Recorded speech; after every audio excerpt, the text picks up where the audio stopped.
Wazee hawajafurahia. How many are happy for us to be here today?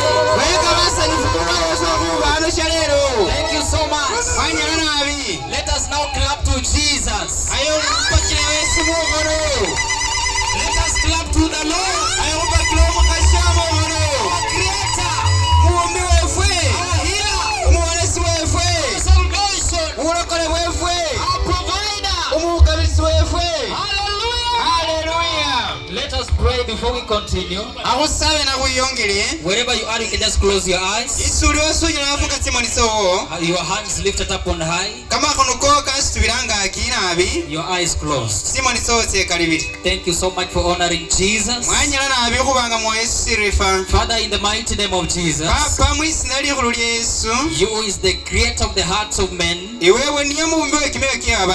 you have gathered us here in this market, on this other side of the revival, the nation of Uganda. We are forever happy to you and grateful to your holy name. The Bible says, blessed are the feet that comes with the gospel. And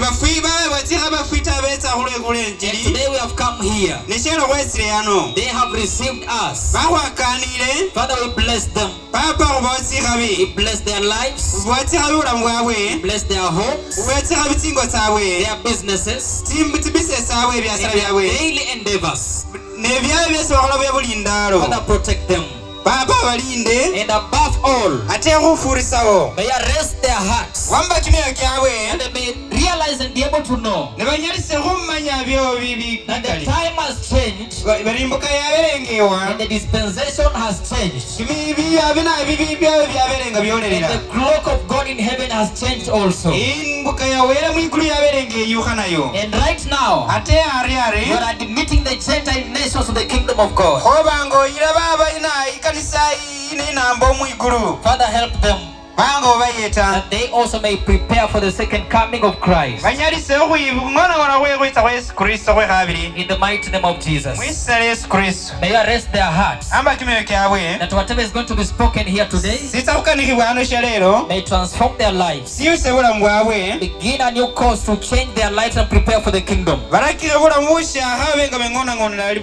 For our home is not on this earth. We are merely sojourners. We are passers by. But our eternal home is in the kingdom of God. We bless you and we honor you. You is the Alpha and the Omega.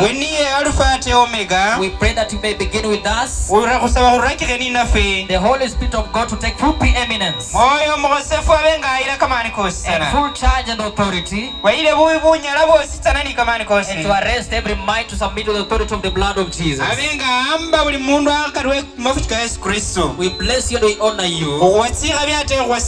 In the mighty name of Jesus Christ, we pray and amen. Amen. Tupatie Yesu sadaka ya makofi. Thank you so much. We are happy for you people that live on this place. The warm welcome you have given us since yesterday. I've never seen such like a people in the nation of Kenya. Let us clap to them. Thank you so much. You have received us. We have come all the way from Kenya to come and love you. Lakini hamjatufukuza, hamjatupuzilia mbali. The Lord bless you so much. So before I bring the area overseer to speak to us, allow me to read one verse from the Bible. In the book of Philippians chapter 3 verses 20. Chapter 3 verses 20. I will not read, I will just paraphrase for you. Where the Bible says that for our citizenship is not on this earth but in heaven, where we eagerly await our Savior from there. So we have come to this market wano to help you and us to prepare together.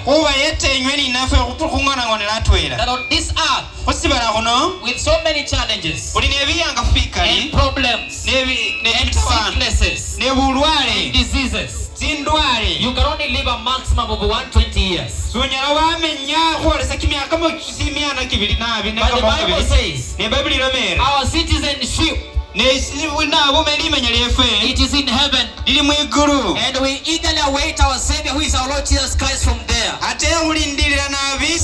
So we have come to urge you that let us prepare together for this short life that we have here, that we may prepare for eternal kingdom which has no end in heaven,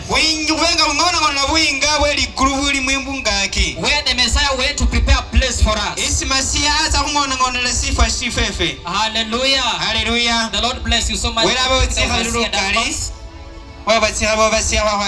to take it up from there.